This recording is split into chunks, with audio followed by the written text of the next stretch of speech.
Sir తమ్ముడు missed call ఉంది. అదే sir CA final revision exams and study hours కి కొంతమంది సింగిల్ గ్రూప్ వాళ్ళు కొంచెం ఫీజు ఎక్కువ అంటున్నారు సార్. ఎంతమంది అడుగుతున్నారు? 10లో ఒకళ్ళు అడుగుతున్నారు సార్. అంటే మిమ్మల్ని అడుగుతున్నారా? మీ కౌన్సిలింగ్ స్టాఫ్ని అడుగుతున్నారా? కౌన్సిలింగ్ స్టాఫ్ అడుగుతున్నారు. అలాంటి వాళ్ళు మీ దగ్గర పంపించమని చెప్పండి, మీరు కన్విన్స్ చేసి చెప్పచ్చు సార్. ఎప్పుడు ఎగ్జామ్ మన సర్వీసెస్ ఎప్పటిదాకా ఇస్తాం? April 30, 2024 వరకు సార్. ఇవాళ డేట్ ఎంత? January 18, 2024. అవును సార్. అంతే కదా? అంతే సార్. 3 months సాలిడ్ గా ఉందా లేదా? ఉంది సార్. 3 months కంటే ఎక్కువే ఉంది కదా గ్యాప్ సర్వీస్? ఉంది సార్. ఉంది సార్. ఎంత మనం చార్జ్ చేస్తుంది బోత్ గ్రూప్స్ కి? 17,500 సార్ డే స్కాలర్స్ కి. సో చదువుకి 17,500. అవును సార్. అంతే కదా? అంతే సార్. ఒకవేళ హాస్టల్లో కనుక జాయిన్ అయితే మంత్లీ హాస్టల్ ఫీజు ఎంత? 6,500 sir. So monthly hostel fees 6,500 including. ఇది కాకుండా దోబీ ఉంటుంది ఎక్స్ట్రాగా? ఉండదు సార్, కలిపే సార్. సో సిఏ ఫైనల్ ఎక్కువ మంది మీకు హాస్టలర్స్ ఉంటారా లేదా డే స్కాలర్స్ ఉంటారా? డే స్కాలర్స్ ఉంటారు. డే స్కాలర్స్ కదా ఉండేది. అవును సార్. సో 3 months కాదు మనం ఇస్తున్న సర్వీస్, 3 months కంటే ఎక్కువ. 100 days వేసుకోండి సార్. 100 days కి 17,500 అంటే సార్ పర్ డే ఎంత? 170 రూపీస్. 175 రూపీస్. అవును సార్. సినిమా టికెట్ వస్తుందా 175 రూపీస్కి? రావట్లేదు సార్. సో 10లో ఇలా బార్గెన్ చేసే వాళ్ళు ఒక్కళ్ళే ఉంటారు. ఇంతకీ వాళ్ళు ఎందుకు బార్గెన్ చేస్తున్నారు? అంటే ఈ బోత్ గ్రూప్స్ వాళ్ళకి 2 ఎగ్జామ్స్ కండక్ట్ చేస్తున్నారు, సింగిల్ వాళ్ళకి ఒకటే కదా అంటున్నారు సార్. సార్ మన స్టాఫ్ అడగరా? శాలరీ రెన్యువల్స్ అప్పుడు, ఇంక్రిమెంట్స్ అప్పుడు మన స్టాఫ్ అడగరా? నెగోషియేషన్స్ ఉండవా? ఉంటాయి సార్. మన స్టాఫ్ ఏం అడుగుతారు? తక్కువ శాలరీ తీసుకుంటామని అంటారా? ఎక్కువ తీసుకుంటారు. ఎక్కువ శాలరీ అడుగుతారు కదా, మనం ఇచ్చేదానికంటే ఎక్కువ అడుగుతారు, అవునా? అవును సార్. అలానే పిల్లలు కూడా మనం చెప్పిన ఫీజు కంటే తక్కువ అడుగుతారు, సహజమే కదా. కాకపోతే మన అదృష్టం ఏంటంటే అలాంటి వాళ్ళు మీరు చెప్పిన దాని ప్రకారం 1 out of 10, 10లో ఒకళ్ళే కదా ఉంది అలాంటి వాళ్ళు. అవును సార్. మన ఓపిక చెప్పుకోవాలి. అమ్మ సినిమా టికెట్ రావట్లేదు 175 రూపీస్కి. అండ్ ఇవి క్లాస్ రూమ్స్ ఏసీనా నాన్ ఏసీనా? AC sir. టైమింగ్స్ ఏంటి? Morning 8 to 12 class times? 8 to 9 sir. Morning 8 to 9 1 hour అయినా టైమింగ్స్?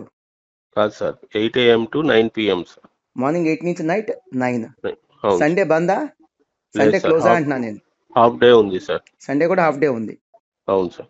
అది చెప్పాల్సింది, మనం చెప్పాల్సింది. అది అందరికి అక్కర్లా, అందరికీ తెలుసు. అవును సార్. అందరికీ తెలుసు కాబట్టి సంవత్సరానికి సిఏ ఇంటర్ కానీ, సిఏ ఫైనల్ కానీ, స్టడీ అవర్స్ బ్యాచ్లో CMA, CA inter, CA final, CMA final సుమారుగా ఎన్ని అవుతుంది మీకు అడ్మిషన్? ఈజీగా 5,000 అవుతాయి. అవును సార్. బ్రాంచెస్ కూడా కలిపితే నేను చెప్తుంది. అవును సార్. మరి ఈ పిల్లలందరికీ క్యాలిక్యులేషన్స్ తేలికుండా వచ్చారా? మనకి తెలిసే వస్తారు కదా. ఈ రోజు మీ పిల్లలు ఉన్నారా మీకు? ఉన్నారు సార్. ఎంత ఏజ్ ఎంత? 9 years, 7 years. సో వాళ్ళు స్కూల్ అని చదువుతున్నారుగా? 10 years అంటే స్కూల్ చదువుతారుగా? చదువుతున్నారు సార్. స్కూల్ ఫీజు ఉందా 17,500? అంతకంటే ఎక్కువ ఉందా, తక్కువ ఉందా, అంతే ఉందా? ఎక్కువే ఉంటుంది సార్. ఎక్కువే ఉంది. గుడ్. ఇంకెక్కువ టైం వేస్ట్ చేయొద్దు సార్. 20,000 రూపీస్ పర్ మంత్ లేకపోతే సార్ క్వాలిటీ ఉన్న స్టాఫ్ కూడా దొరకట్లా గుంటూరులో. అవును సార్. 20,000 రూపీస్ ఎన్నాళ్ళకి? 1 monthకి సార్. 1 monthకి. మరి 3 monthsకి నేను 20,000 కూడా లేకుండా సర్వీసెస్ ఎలా ఇవ్వాలి నేను? పిల్లల్ని అన్యాయం చేయటమే కదా. తక్కువ ఫీజు తీసుకోవటం గొప్ప విషయం కాదు. తక్కువ ఫీజు తీసుకొని పిల్లలకి తక్కువ ఫీజు తీసుకొని పిల్లలకి న్యాయం చేసినట్టు కాదు. తక్కువ ఫీజు తీసుకొని ఏం చేస్తాను? తక్కువ సర్వీస్ చేస్తాను, సరిపోయిద్దా? అన్యాయం కదా అది. అన్యాయం అది. అలా కాకుండా ఇప్పుడు నేను క్వశ్చన్ పేపర్స్ తయారు చేయాలి, ఏం లేదు అసలు. క్వశ్చన్ పేపర్స్ లేదు, రివిజన్ షెడ్యూల్ లేదు, అవునా? క్వశ్చన్ పేపర్స్ లేదు. ఒక రూమ్ ఇచ్చేసి మీరు కూర్చోండి అమ్మా, నచ్చినప్పుడు రండి, నచ్చినప్పుడు వెళ్ళండి, సెల్ఫ్ స్టడీ అని చేస్తే నేను కూడా నెలకు 2,000 తీసుకోవచ్చు, సరిపోయేది నాకు. ఈ 100 daysకి 6,000, 7,000 సరిపోయేది నాకు. ఇక్కడ మనం ఏంటి, స్టాఫ్ని పెడుతున్నాం. ప్రతి క్లాస్కి ఒక క్లాస్ ఇన్ఛార్జ్, మళ్ళీ వీళ్ళ మీద క్యాంపస్ ఇన్ఛార్జ్, మళ్ళీ వీళ్ళ మీద అకాడమిక్ ప్రిన్సిపల్, అడ్మిన్ ప్రిన్సిపల్, మళ్ళీ వీళ్ళకి క్వశ్చన్ పేపర్స్ తయారు చేయడానికి మళ్ళీ ఒక separate team, exam cell department, దాంట్లో మళ్ళీ క్వశ్చన్ పేపర్స్ తయారు చేయడానికి ఫ్యాకల్టీ, సపోర్టింగ్ ఫ్యాకల్టీ, మళ్ళీ వాల్యుయేషన్ చేయడానికి valuation incharge, assistant valuation incharge, valuation team ఉన్నారు. సుమారుగా 250 మంది ఉన్నారు పార్ట్ టైమర్స్ వాల్యుయేషన్ చేసేవాళ్ళు. అవును సార్. ఇది కాకుండా మళ్ళీ క్వశ్చన్ పేపర్స్ టైప్ చేసి ఇవ్వాలా లేదా? ఇవ్వాలి సార్. కంప్యూటర్స్ డిపార్ట్మెంట్ 10 మంది ఉన్నారు. అవును సార్. ఎక్కడి నుంచి ఇవ్వాలి సాలరీస్? అవును. అసలు మీలాంటి స్టాఫ్ ఉన్నారు కదా, అవును. మీలాంటి స్టాఫ్ ఏం చేయాలంటే, ఇంకా ఫీజు తగ్గిస్తున్నాను అనుకో, నేను సంవత్సరానికి ఫీజు పెంచకుండా ఏం చేస్తున్నాను, తగ్గించాను అనుకో సార్. మీరు మానేసి వెళ్ళాలి. అరే మంచి ఫీజే ఇతను కలెక్ట్ చేయకపోతే మనకే మంచి సాలరీ ఇస్తాడని మీరు మానేసి వెళ్ళిపోవాలి, ఉండకూడదు. సార్. ఇతను మంచి ఫీజు తీసుకున్నప్పుడు స్టూడెంట్స్కి మంచి క్వాలిటీ ఇవ్వగలడా? ఇవ్వలేడు. మంచి ఫీజు తీసుకోలేదు స్టూడెంట్స్ నుంచి, స్టాఫ్కి మంచి సాలరీస్ ఇవ్వగలడా? ఇవ్వలేడు. మంచి సాలరీస్ ఇవ్వకపోతే మంచి స్టాఫ్ వస్తారా? రారు సార్. వెళ్ళిపోవాలి. ఇక్కడ మీరు ఉండకూడదు. నేను ఇన్స్టిట్యూట్ కంటిన్యూ చేసుకుంటా లేదా నా ఇష్టం అది. ఓపిక లేకపోతే ఉన్న ఆస్తులు అమ్మేసుకొని నేను కూడా వెళ్ళిపోతా. కానీ తక్కువ ఫీజు తీసుకున్నానంటే తక్కువ సాలరీస్ ఇస్తున్నట్టే. తక్కువ సాలరీస్ ఇస్తే మీరు ఉండకూడదు అంటున్నా నేను. ఇది స్టూడెంట్స్ భవిష్యత్తే కాదు, మీ భవిష్యత్తు కూడా. అది సో మనం ఏంటంటే రిపీటర్స్ బ్యాచెస్ ఉన్నాయి కదా, స్టడీ అవర్స్ బ్యాచ్లు, క్రాష్ బ్యాచ్లు. అవును sir. CA inter crash batch ఉంది కదా, ఉంది సార్. రెగ్యులర్ బ్యాచ్ కి 80,000 తీసుకుంటున్నాం మనం 10 months. అవును సార్. క్రాష్ బ్యాచ్ కి మరి 3 months కి 25,000 ఎందుకు తక్కువ తీసుకుంటున్నారు? వాడు ఆల్రెడీ ఫెయిల్ అయ్యి ఉంటాడు. అవును సార్. ఇబ్బంది పడి ఉంటాడు. డిస్కరేజ్ కి గురై ఉంటాడు. మళ్ళీ పేరెంట్స్ దగ్గరికి వెళ్ళి ఫీజు అంటే ఏమంటారు? పేరెంట్స్ విసిగిస్తారు, అరుస్తారు, కేకలేస్తారు, కోపడతారు. అందుకని సపోర్ట్ చేయడానికి వస్తే తక్కువ ఫీజు తీసుకుంటున్నాం. CA inter crash batch 100 days ఇవ్వాలా మీరు? ఇవ్వాలి సార్. 100 days కి ఎప్పుడైనా మీ పిల్లలు ట్యూషన్స్ అడిగారు అనుకో, హోమ్ ట్యూషన్స్ అని ఉంటాయి. Home tuitions పెట్టించండి. మంత్లీ 5,000 నుంచి 10,000 తీసుకుంటున్నారు. అవును సార్. ఎంతకి రోజంతా చెప్తారా హోమ్ ట్యూషన్స్? 1 hour 2 hours కంటే అంతే.